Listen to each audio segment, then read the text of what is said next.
Hello, everybody, and welcome back to another episode of Daffy's Roundtable. On this episode, we are joined by Antoine of DPR Coldblood, who just got back from an incredible trip to Japan, where he toured breeding facilities and checked out the JRS Reptile Expo in Tokyo. Join us as we get into some of the differences and similarities between the hobby and the expos here in North America versus in Japan. We also get into Antoine's experiences in the hobby, his current collection, and his future breeding goals. But before we do that, allow me to thank Exoterra for sponsoring this podcast and making this episode possible. Exoterra makes quality products for our pet reptiles to make them feel at home. Okay, without further ado, everybody, please help me welcome Antoine of DPR Coldblood. Antoine, hello. What's up, man? How are you doing? Thank you very much for joining us today. Very good, very good. Thanks for asking. You just did an incredible trip. You checked out some incredible places in Japan, and we're going to dive into all of that in just a second. But before that, tell us a little bit about you. How did you get started in the hobby, and kind of what are you working with right now? Man, it's a long journey, honestly. I started being interested in reptiles. I think I was like 2.5. I caught my first garter snake at my aunt's place, and I was just hooked from that point on. All I could ask for was reptile identification books for my mom to give me for my birthday. I was just completely hooked. And I started keeping reptiles from 6, although my family was really not into it. I got everything from like tree frogs, bearded dragons, green iguana, blue tongue skink, anything but snakes. My mom was completely afraid of snakes and spiders, so that was not possible. Until at some point later on, I guess she realized that I was really stubborn and I was really, really passionate. So I managed to get a sand boa. I think I was like maybe 10, and started keeping ball pythons at 13, 14, and started focusing on that really, really intensely. At 12, I was breeding bearded dragons just because that's what I was allowed to have. So. Started breeding ball pythons at 16 and just got completely hooked after that and decided to do this for a living. Awesome. So you do this, you're breeding ball pythons full time now. Yep. Yeah. And so we actually met, I've seen you at a bunch of expos as well, but we actually officially met at the NBK facility. So do you want to talk about that for a second? What do you do there? And all that? So finishing high school, I wanted to go. I still go to school. I didn't really know where I wanted to go. A lot of people were like, you should go in biology because obviously, you love animals, you love reptiles. I love all of this science and whatnot. But personally, I was really kind of in a debate with myself because yes, I love the biology aspect of things, but I wanted to start a business with the ball pythons, with the reptiles. So going to business school was more of a logic choice for me to do that. So I actually ended up doing business school after high school. And my final step was to actually do an intern in a business nearby. So I went to NBK Reptiles with Brian. And after the intern, he just realized that we were a good fit, both of us. And he offered me a job. And from 2017 to now, I've been managing his ball python facility. So all the breeding, the marketing, pairings, and whatnot. Now I have someone to help with the cleaning because my collection grew to about the same size as his. So it's just a lot. But I still do all, the pairing, the marketing, whatnot, the sales. And I have the opportunity to run basically 2 different breedings in the same facility, but with 2 different projects and perspectives. So that's my implication with NBK. But I'm really grateful. He's been a really good mentor for me when I started. Yeah, that's awesome. And I was gonna ask you, so does it get tiring, kind of working full times with ball pythons and then having your own collection and kind of working? But I guess you're doing it kind of at the same time, so it doesn't really. Once you go home, you're done for the day anyway, right? Yeah, exactly. I only have a few plants, and actually I have some tortoises at home. But Awesome. other than that, I really keep it on the low key at home. I want to keep my cleaning a little as possible. But now that the collection for me is bigger, I don't do full time at Brian. I do kind of part time. A little bit more in my stuff, but yeah, it's a pretty loaded schedule for sure.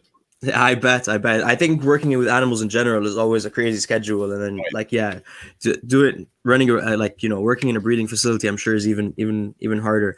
So I don't really know ball python morphs and genes well, but I'm trying to learn them. Yeah. So why don't you kind of tell us a little bit about what you're currently working with? I guess the morphs, or maybe I don't know if you want to reveal this or not, or like the combo you're working towards, or all Yeah, that kind of stuff. Yeah. absolutely. I mean, I focus mostly on the recessive. I think that's what the value is in the long term is always recessive. The incomplete dominants are amazing. Is the spice. I always like to refer creating combos as like cooking. You have different little spices that you add in and adds different flavors and little boosts. So incomplete dominants are the spice, but really the recessive are the backbone of your breeding. I'm mostly focusing on clown. That's what I have the most in my collection. But more and more, I realize that the whole industry is so far ahead in clown. I have nice stuff, but again, it's just so difficult, and you want to breed things that are a little bit different. So I'm focusing in different routes. I'm going for the puzzle project, which is really, really awesome. I actually just received an amazing puzzle male from the States. Fantastic animal. Also, Monsoon. It's one of my favorite gene. A really, really pattern, heavily granite looking snake. I really like that gene as well. And Paint is also another gene that I'm working heavily inside my collection. That's awesome. And yeah, so I did see you post the unboxing video from that snake you got from the States. First of all, beautiful snake. Thanks, man. But so one of the things you said is in this reel is I've been waiting 2 years for this, and sometimes you got to wait for that perfect snake. And so how do you know what the perfect snake to add to your combo is? Basically, I am extremely OCD. Yeah. So I probably know my collection, my whole collection by heart, and I love to sit down, take literally right beside me. I have a huge notepad, this big notepad, and I take snake notes probably every day, 2 or 3 times a day. I just sit down, go on pairings, and try to see, okay, I have these animals. Which project do I want to go? Which direction? What males would I need? What females fit in what project? And I kind of plan maybe 2-3 years ahead. So that way I know that when some of the animals I have are going to be breeding size, I have to know already what I want to breed to them. So that's why I'm saying, like, I've been waiting for that specific animal for 2.5 years. That's actually probably going to be my next YouTube video. I've been planning on doing like a puzzle project, financial breakdown. I don't think there's much of it out there. Really talking numbers is I don't know, something that people feel to be afraid of. But I started to invest in this project in 2018. And from the start, I kind of planned that this animal would be somewhere there. I didn't know exactly what it was, but the more I was breeding, the more I was starting to hatch my animals, it really started to be very clear for me that this animal, Orange Dream Yellow Belly Hypo Puzzle, was exactly what I needed for the breeding. And just like doing a lot of provision and trying to see where your collection is going to be in a couple of years. This is how I managed to say, like, well, this is the right animal, perfect fit. I need to have it, but sometimes you find a perfect fit and it's just not available. So that's why I had to wait 2.5 years to get it. That is crazy. And so you said you're taking all of these notes. So it's kind of like you're noting down, okay, so I need to add yellow belly into this somehow. I need to add, I forgot what the other things that the snake has that you listed are, but so, and then eventually you find the snake with all those things that you Exactly. need in it. Exactly. So I basically go and sometimes, some genes don't go well together, or sometimes they make a white snake or a snake that has wobble or whatnot. So you want to avoid those pairings, and you have to be conscious of, oh, I buy a really good male. He's powerful. He has all the genes I want. But then you look at your females and, oh, it doesn't fit with this one, this one, this one, this one, this one. So you have to plan. Either you need to get 2 males or 3 males, depending on what females you have, or you need to have 1 male without this specific gene, or so there's a lot of planning that goes into it, and especially if you're doing it on a larger scale, when you have 150 animals to breed, you really need to be dialed in and focused and have a vision of where you want to go, what type of combos you want to produce. So yeah, that's why this male was just perfect. Perfect. Yeah, that makes sense. So when like lily whites and crested geckos came out, for example, a lot of breeders are like, well, I'll just get one lily white male and pair it to every single one of my crested gecko females. Is that something that happens in the ball python world? Like now you just got this incredible male. Are you going to be pairing him to like a bunch of females, or just like the 1-2 that you have planned for the project? Yeah, well, this one, so this male that I just unboxed, he kind of is like the cherry on top of the sundae, but I already have the sundae. He's just the cherry that's gonna make it perfect. But in 2018, I bought a male that did exactly what you said. Like I paired him to a bunch of females, held back a lot of animals, and all these animals are carrying the genes I want. So that's why this male comes in at the right time, in the perfect moment where I have everything ready for him, because I purchased before and held back the animals that I needed. So a little bit of that, yeah. So it's kind of like the lily white, but now it's like the crown jewel. Yeah, now that's it. You finally got the perfect one. Awesome. Exactly. So you know, when people come into the reptile hobby, it's one of the, unfortunately, one of the first things that people start to think of is, oh, how do I make money off of this? You know, yeah. Which, I mean, obviously there's nothing wrong with that, but try to enjoy the animals first. But anyway, so do you think that at this point, I'll say late in the game, there's still opportunity for someone to just come in fresh, build a business and do well in like ball python specifically, I guess? Honestly, I think 100%, but the only thing that matters is if you care and love the animals. To me, that's the only thing that matters, because especially, let's say like during COVID, you've seen this industry, you're like, wow, man, sales are crazy, prices are fantastic. It's like, all right, let's go. I jump in. Not from a passionate perspective, more from a business, like, you know, money perspective, business perspective.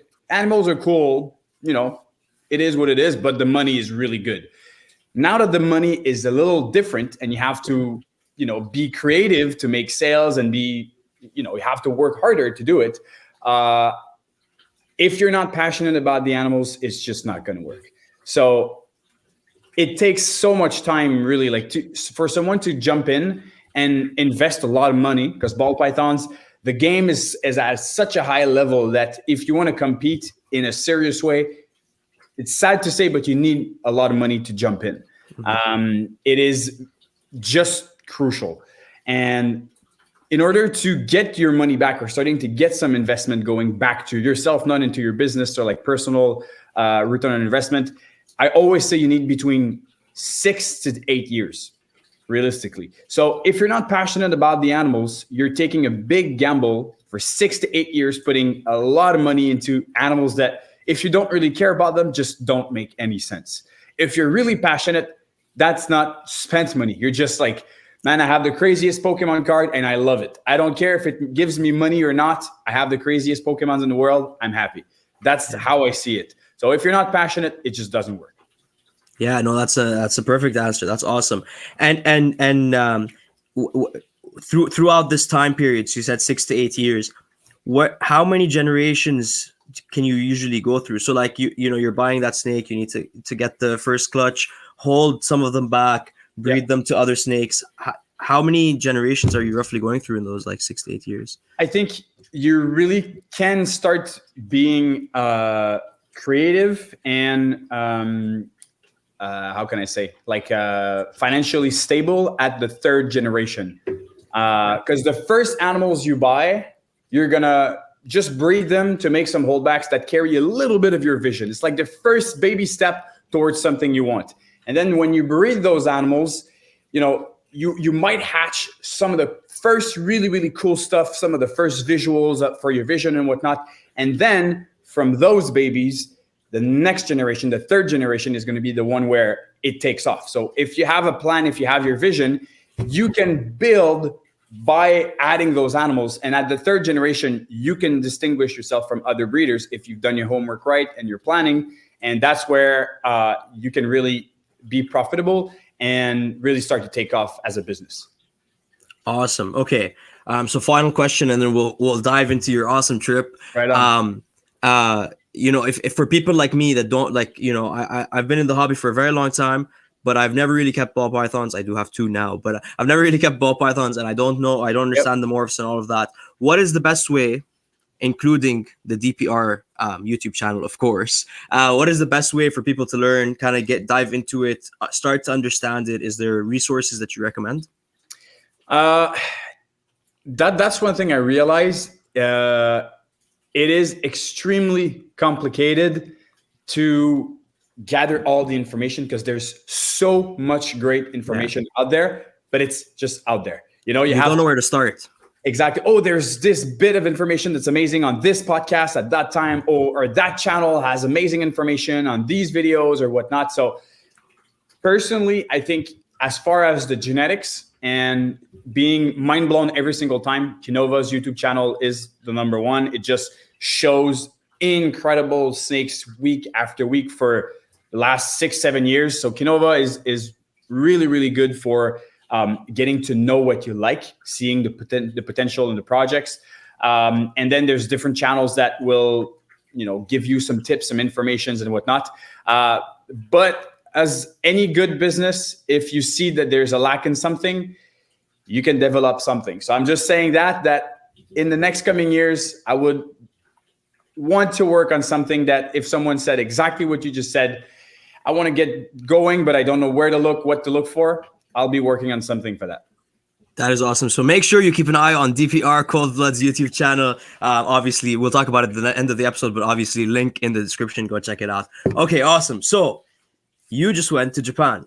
I did, yeah. How was that? And I guess what's the story behind what was the decision that made you go? And maybe give us like a quick where you went, and then we'll dive into it. Yeah.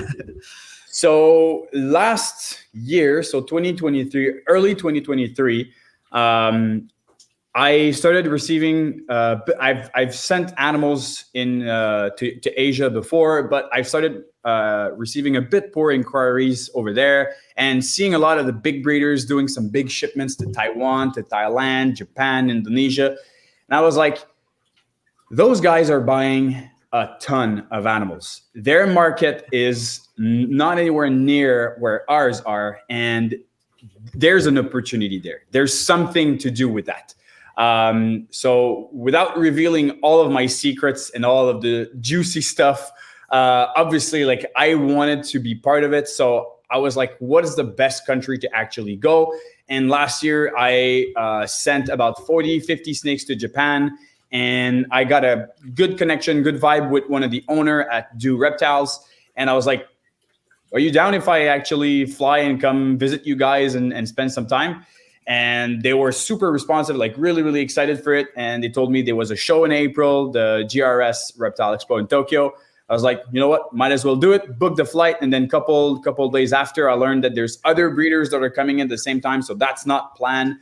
There's the leader in our industry, Kinova, Justin from Kinova in the United States, that was at that show at the same time. So that's awesome. Like, all right, that's pretty cool. And then there was some guys from Austria, Germany, and Netherlands that I've met before, and quick chat, but they were also going at the same time. So really got the chance to actually meet up with them and build relationships with them as well. But it was kind of more of a business, like, if I go there and I see them, I'm not just another American breeder. I'm now someone they know and they can trust. So that's kind of a little bit of the backstory behind it.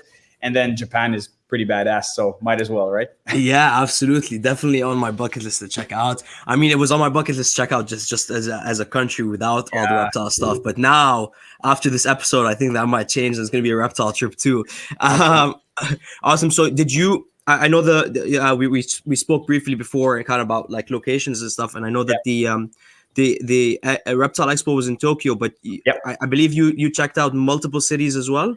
Yeah. So when I arrived, the next morning I went to Osaka, visited a breeder there, Satoshi from 06 Shockwave. So he's in Osaka. He took me in the city. We went eating and walking around. It's like just crazy Japan experience for the first couple hours. It is fantastic.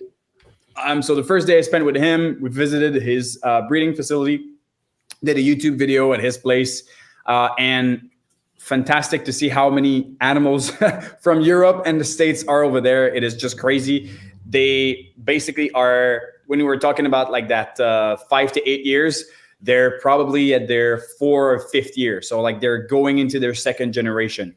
But they have animals that they spent a ton of money from the US, and just like quality that was like, I'm jealous of this setup and everything. So that was quite fantastic.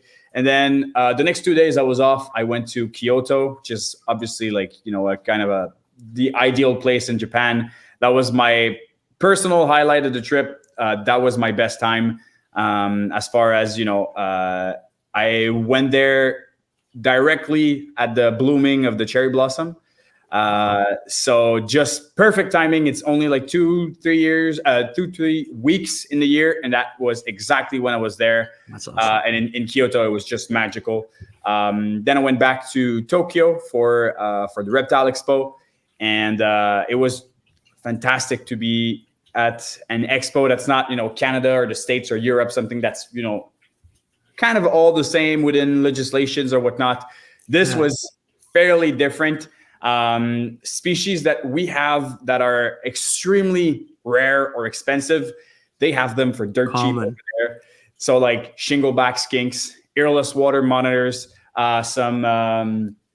there's a water snake, elephant trunk water snake. Yeah. Wow. They have that everywhere. It's like, what the hell, man? Wow. And probably none of these are, captive bred. They're mostly wild cut. But still, it was very impressive to see all of these animals being everywhere on all the tables, and so many turtles and just bins and bins and bins of turtles. Which is for something for us here in Canada is a very rare sight. Honestly, I was like all the time. I was keep on repeating. If this show was near home, I would be broke right now. Yup. So bad. Yup. So bad. I'm a huge bug enthusiast, and seeing all the like live mantis, orchid mantis, dynastis beetle, like wow, all these crazy live bugs. I was like, oh my God, I would spend thousands and thousands and have all this room behind set up with bugs for sure. That was just mental. So tons and tons of variety. Yeah.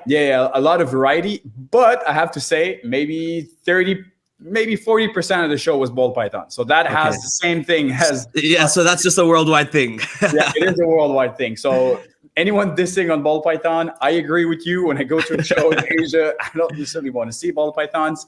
But I think that seeing them everywhere is kind of reassuring the fact that this species is the trademark of our industry, and we have to protect it in a way, because there's a reason why so many people breed it. So many people have it. Ball pythons are there to stay, and they are probably one of the best gateways to bring people in our industry and then enjoy different animals and more rare and difficult to keep and special and interesting. Ball pythons are boring for, anyone that doesn't stick to that first phase and go past that. Most of the ball pythons are boring. If you stick to the color and the breeding and everything, it's fun, but they are essential to bring people in 100%. I absolutely agree with that. And I do agree that it's a different type of fun staying in the ball python industry. Like I said, I don't understand the genetics, but I'm sure if I did, I would enjoy it a lot more. Yeah. And so, okay, we'll jump back to the expo in a second, but maybe we'll just go back to the breeders a little bit. Yep. Did you find like a difference in the way they keep over there versus here? A few little differences.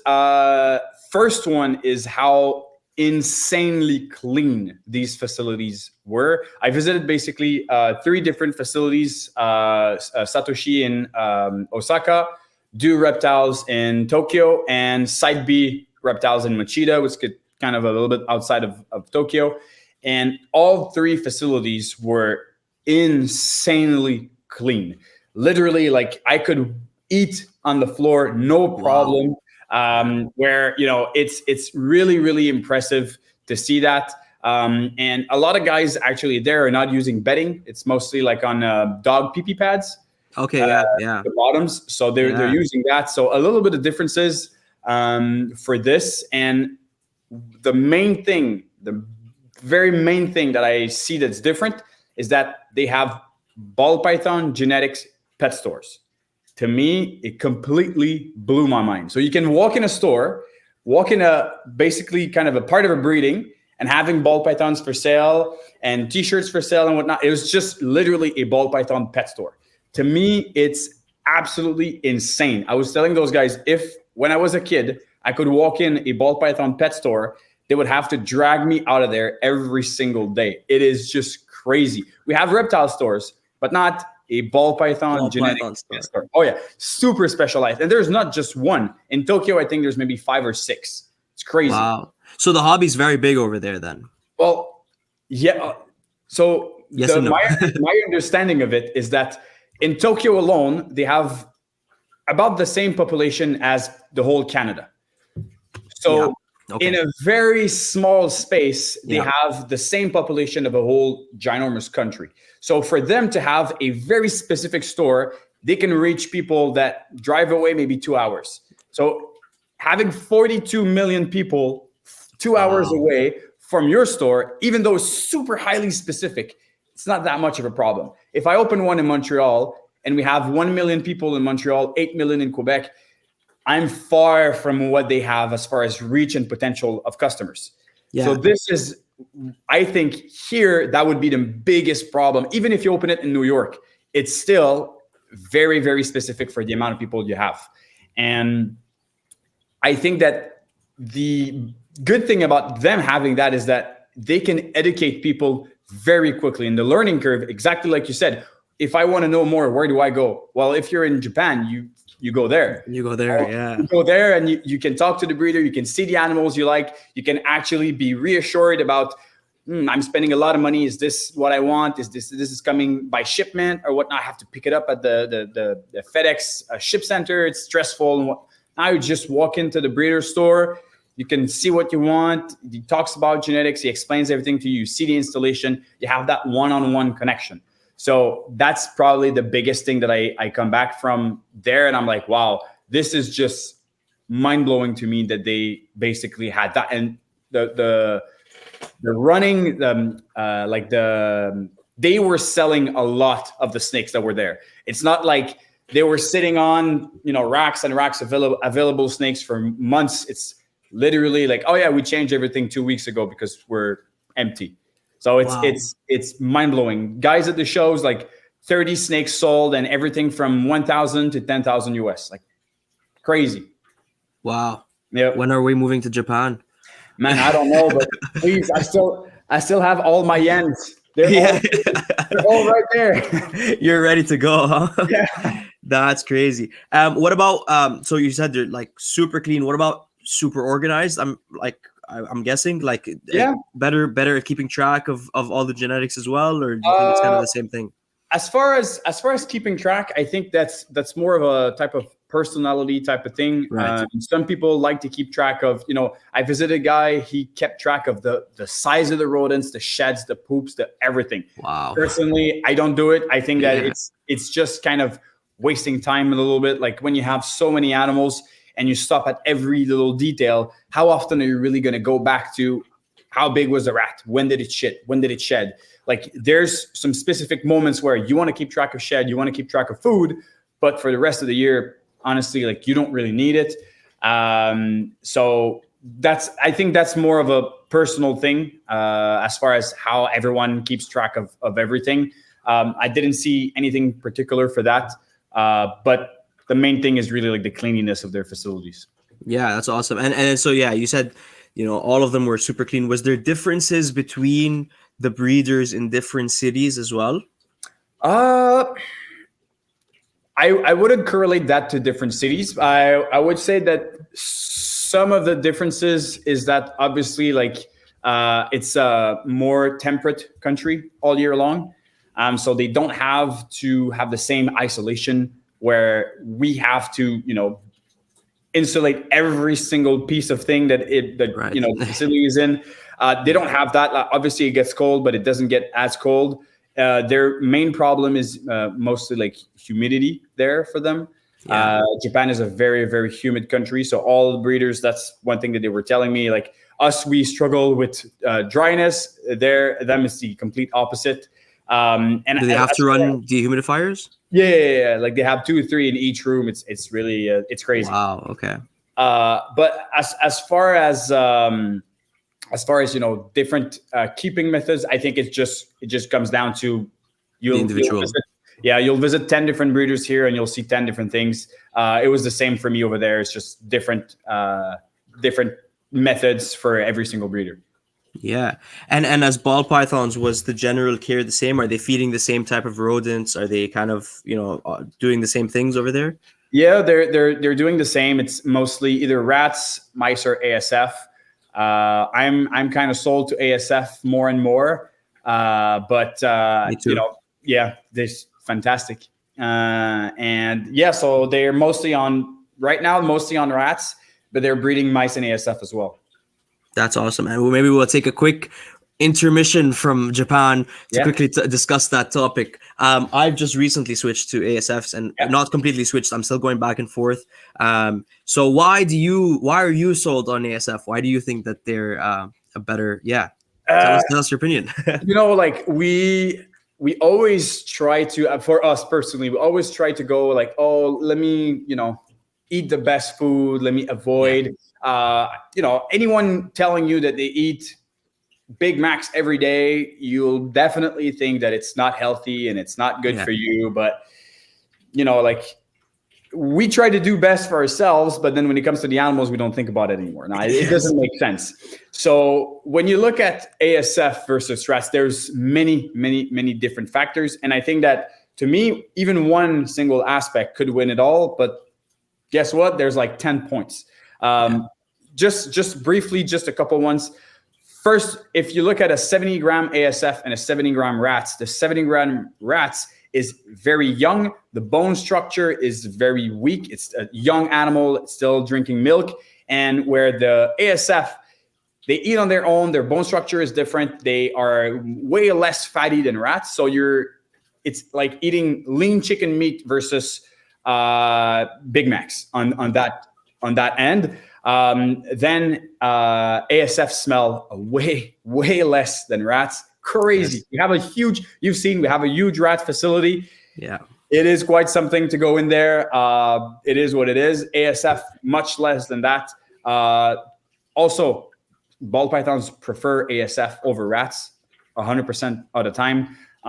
And when you breed rats, after maybe a couple weeks, your rat is getting too big for ball pythons. You have to do something with it, either boas or whatnot. ASF never outgrow ball pythons. So all of your retired breeders, you can basically feed them to the ball pythons.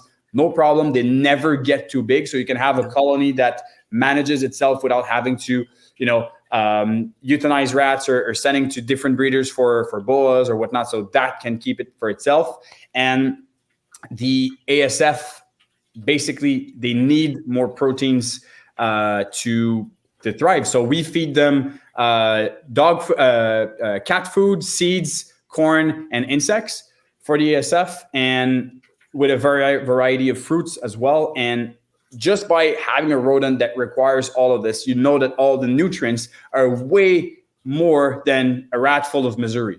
So there's this difference. And to me, it's just like, I have high-end animals. I have the choice of either giving them Big Mac or lean chicken breast. Let me think on it, Yeah, 100%. Yeah, I got to start ordering my feeders from you guys after hearing that. Now that, you know what I mean? Like, look at all the care that goes into them. I definitely got to start getting some of my rats from there.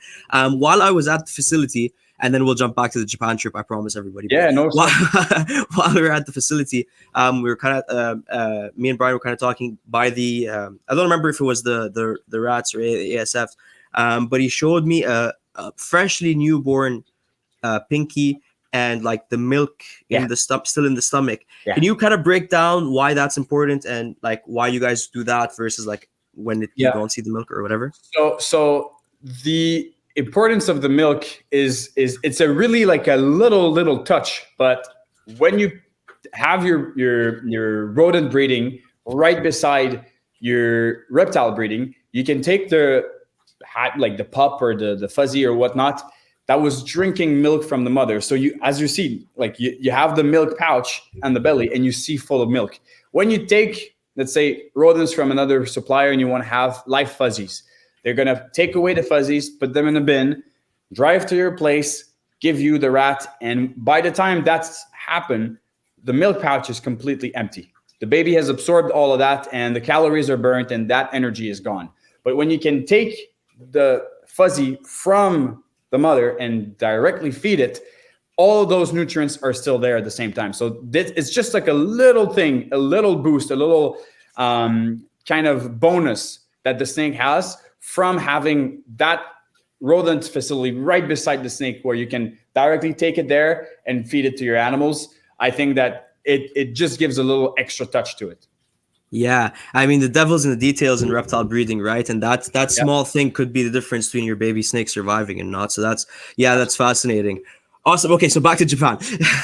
So I'm still fascinated by this concept of ball python genetic store.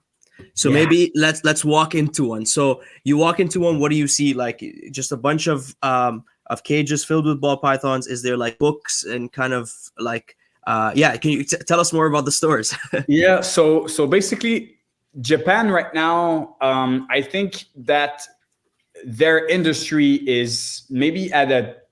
It's hard to say. How can I say this? Japan market for ball python is obviously not where we are now. As far as exactly. It's an ascension right now. Yeah, it's growing. Yeah. As far as the knowledge, as far as all when you look back into the United States, you have the Kevin McCurley, the Pete Kyle, the Ralph Davis, the big guys that were pioneering this industry for so long.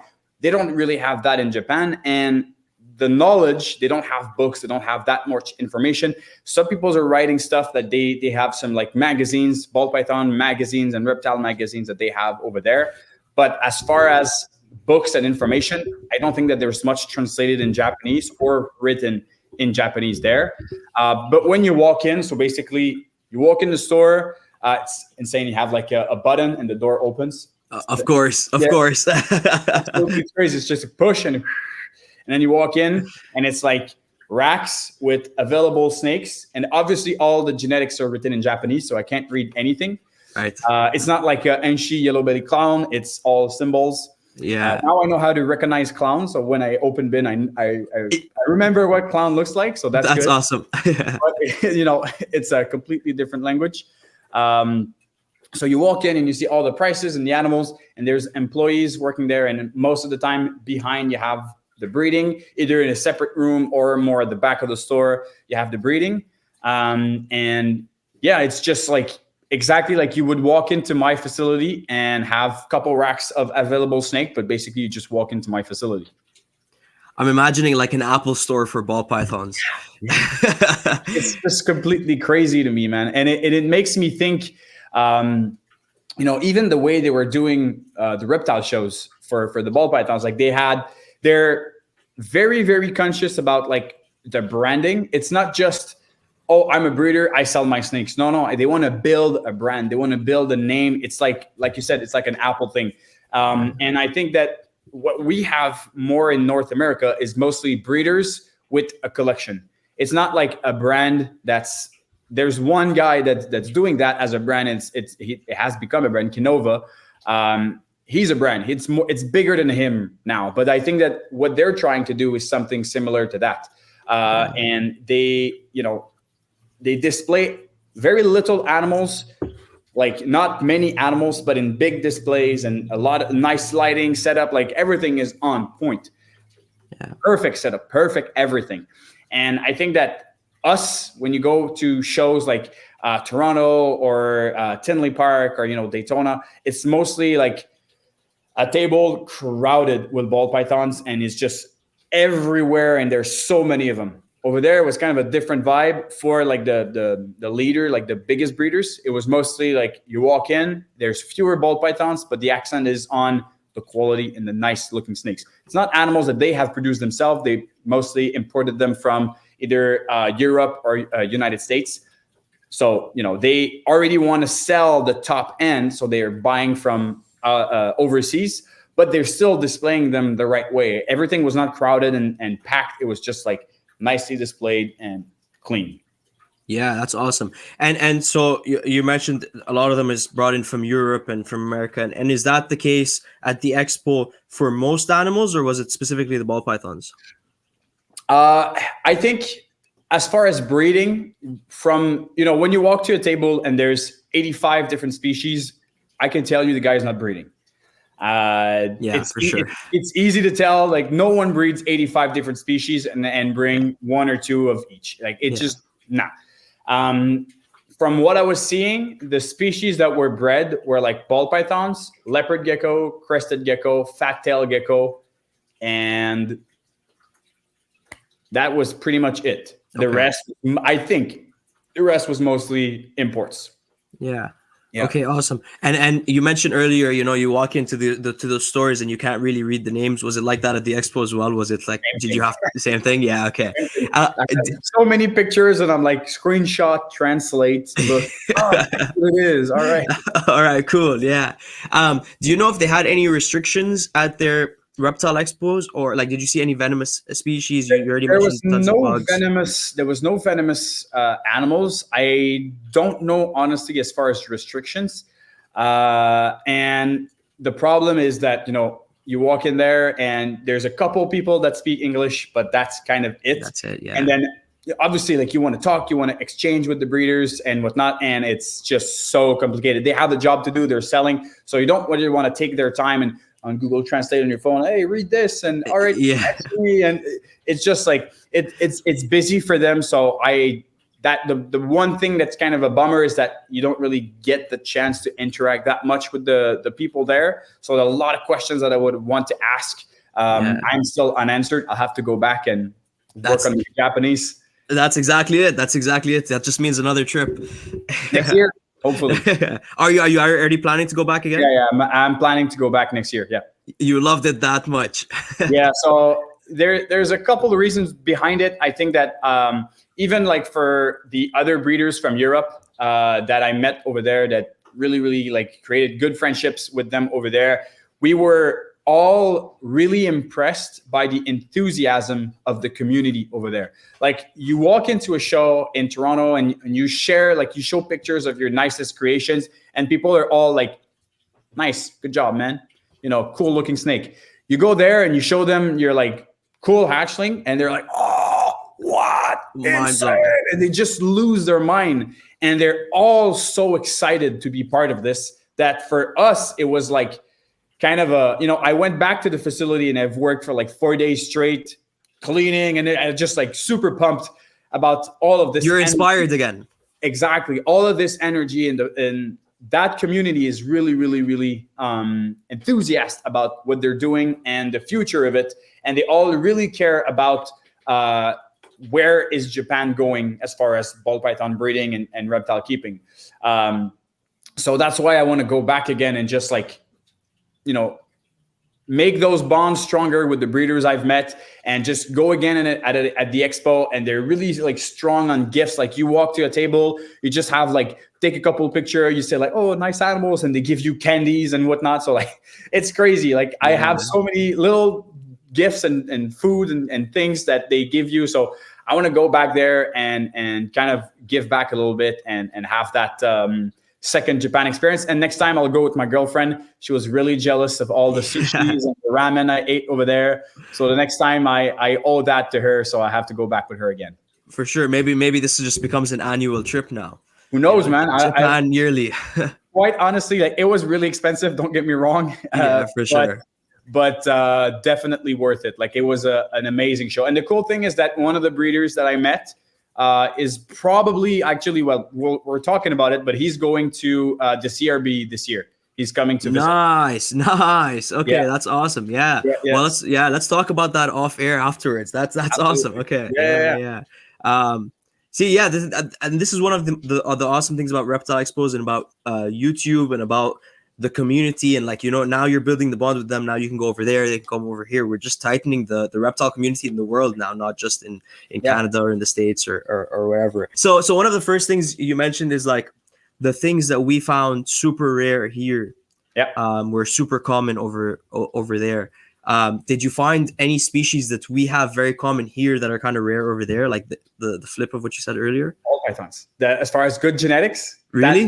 that like they have plenty. Like as I said, they have maybe 40% of the tables are ball pythons, but all of they have is the wholesale stuff. Nothing is crazy, and the crazy, amazing combos.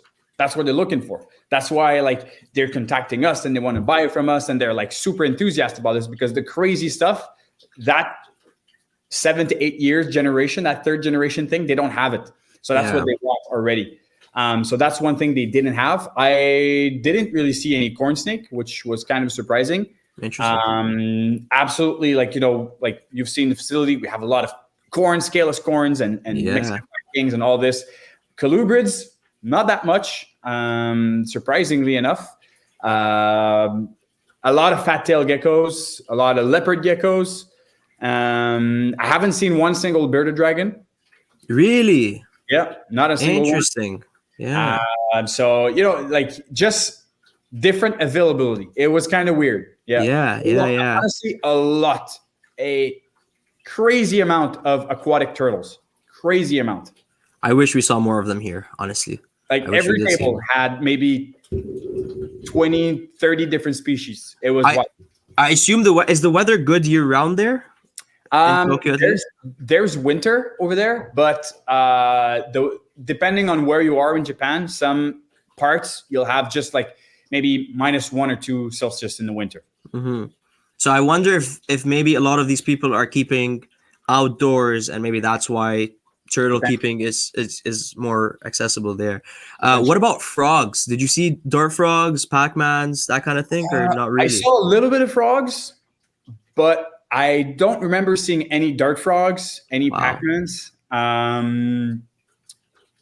No, actually, when I think about it, I maybe just a few. Like I've seen mossy frogs, and honestly, man, not that many frogs.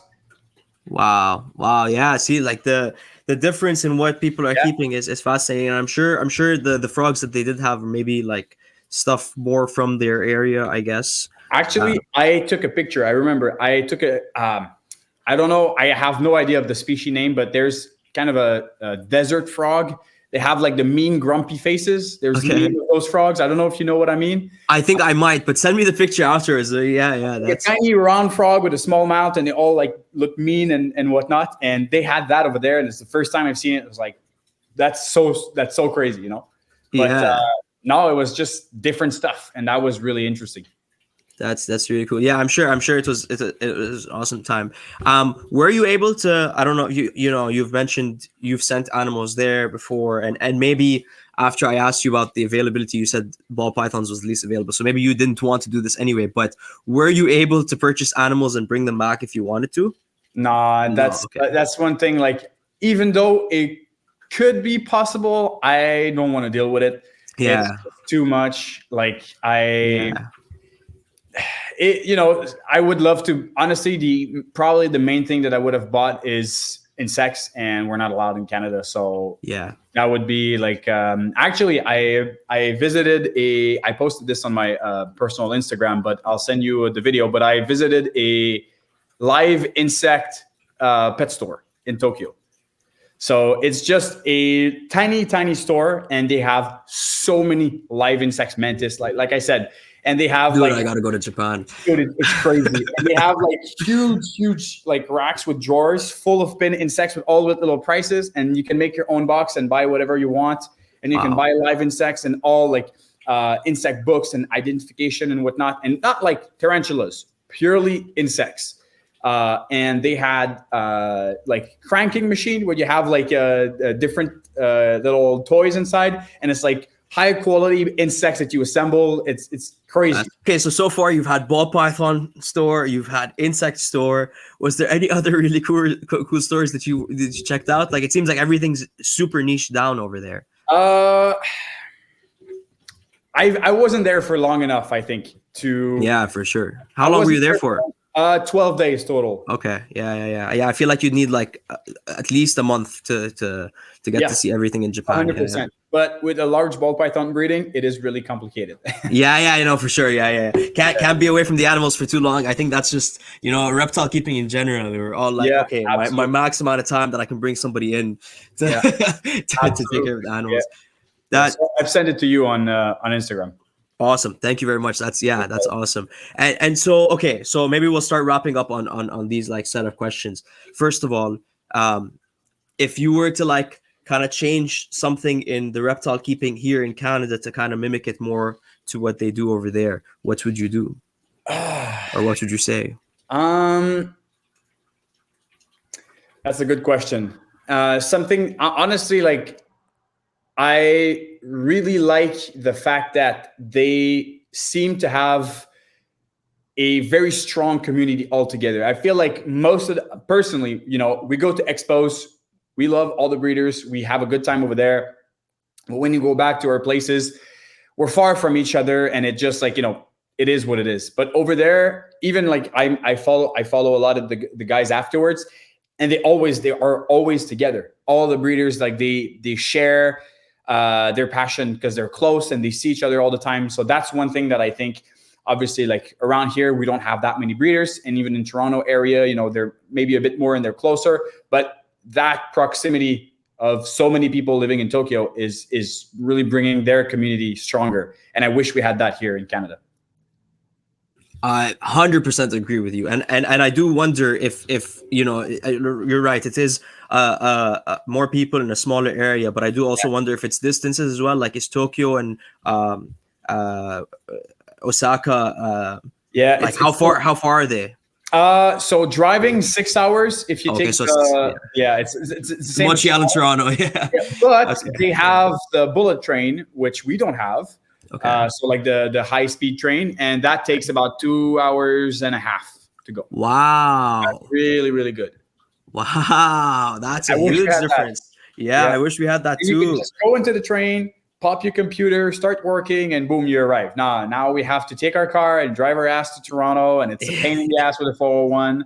And yeah, 100%. Yeah, that's crazy. So you said that Japan is kind of, you know, in the ascension, on this way up, growing. Where do you see Japan in like 5 years? Do you think it'll kind of be on the same level as everyone else, or even maybe higher? I think that United States, like the North American market and European market, is in ball pythons. You can invest, but it's hard to buy time. You can buy the best animals available all the time, but what's available is the second hatchling. Like the first one is held back, and you can buy the second one. So as long as you don't breed yourself, you can never really get the top of the top being produced, because that's the one being held back. So I think that 5 years is not enough maybe to really get to a level where they can compete with us. I think maybe 15 years is more realistic to have something that, you know, they will maybe be closer, because obviously it takes so long to develop those projects. Like the cutting edge stuff takes maybe 10 to 12 years to hatch something that's absolutely crazy. If you have a crazy vision, very long shot, it takes so long that even if you buy some of the elements and the top elements, the guy in the States are just going to be on top and ahead. But, you know, they're going to get there. And if they keep that interest, that passion, especially with the store, I wouldn't be surprised if they have a market that is blooming more than ours, more on like a pet level. Yeah. Oh, maybe. Okay. So let me ask you this as well. Pet level. Do you find that, and this maybe was hard to gauge or tell, but were more people there pet keepers, or kind of were breeders selling to breeders? I think that it's an interesting question. Most of the, actually, like I didn't do my homeworks right. I was mostly focused on the ball pythons. I was there. That's what I did. That's fair. I would have done the same thing. But you know, seeing all of the animals that are imported as like wild caughts and whatnot, I don't think that they're there for breeding. I think they're mostly there for pet. You know, that many turtles and like lizards and whatnot, I don't think that those are there for breeding that much. So I would imagine that all those imports are for pet owners. And yeah, so it's kind of just like what I think on top of my head. But to be honest, it's hard to say. It's really hard to say. No, for sure. Awesome. Okay. On that note, what is the future of DPR? Where are we going from here? What is if you want to give us a bit absolutely. about I mean, I'm at a point where without necessarily me wanting that to happen, I am in maybe 2 years away from having my own facility, just because it's just too much. It's getting too big. It's growing too big, and at some point it's like, you want to get out of mom's basement at some point. Yeah. That's a little bit how I feel. Like, I get along super well with Brian. We're still going to remain friends and do business together, but just for myself, it just is at a point where I have to take my things on my own breeding, my own rats, my own ASF or whatnot. And so that's kind of the plan for the next maybe 2 years. Hopefully that's what I shoot for. I don't know if it's going to be renting somewhere or buying a piece of land and building a facility there. Option 2 would be my favorite, obviously, but we'll see what happens. And then obviously more traveling. I want to go back to Japan. I have some Europe shows I want to attend. Definitely a lot of shows in the US. Visiting more breeders. That's one thing I want to focus more in the next maybe 3-4 years. Instead of going to many shows, I want to personally go and visit breeders instead of just flying, going to a show and having that experience. I've done that. I like it. I'm still going to do it, but I want to have that more personal connection with different breeders around the world, and try to make DPR international.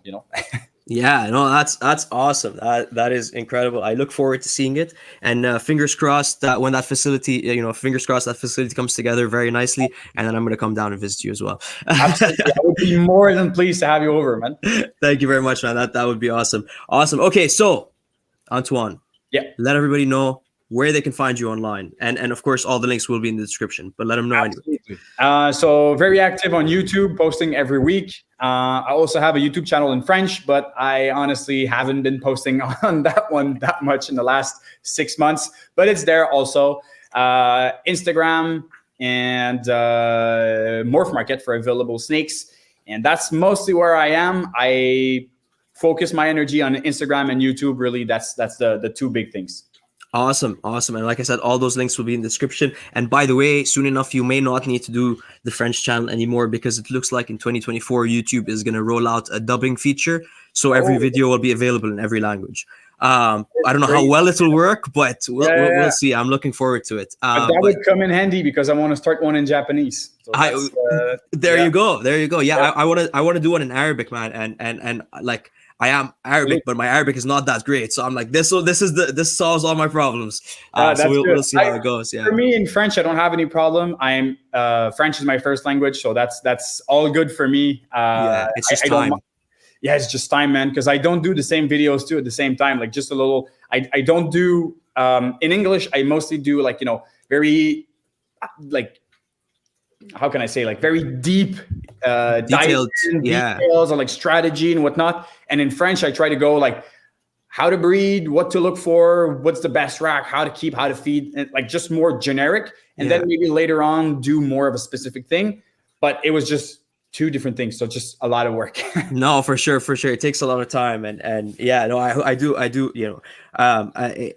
is interesting, but I do think that is a good idea, because I don't know, obviously, but I think there's probably less French creators than there are English, so you kind of have to start from the beginning there. There's basically none. There's a little bit, but there's no one doing it consistently. So I have to do it again. I have to do it again, honestly. You have to get to it. No, for sure. Awesome. All right, then. Antoine, thank you very much once again. Everyone, go give Antoine a follow. Check out all his stuff. Go buy a snake from him on Morph Market. And if you're in Canada, hopefully you'll see him soon at a Reptile Expo as well. Everyone else, thank you for listening. See you all at the next one. Cheers.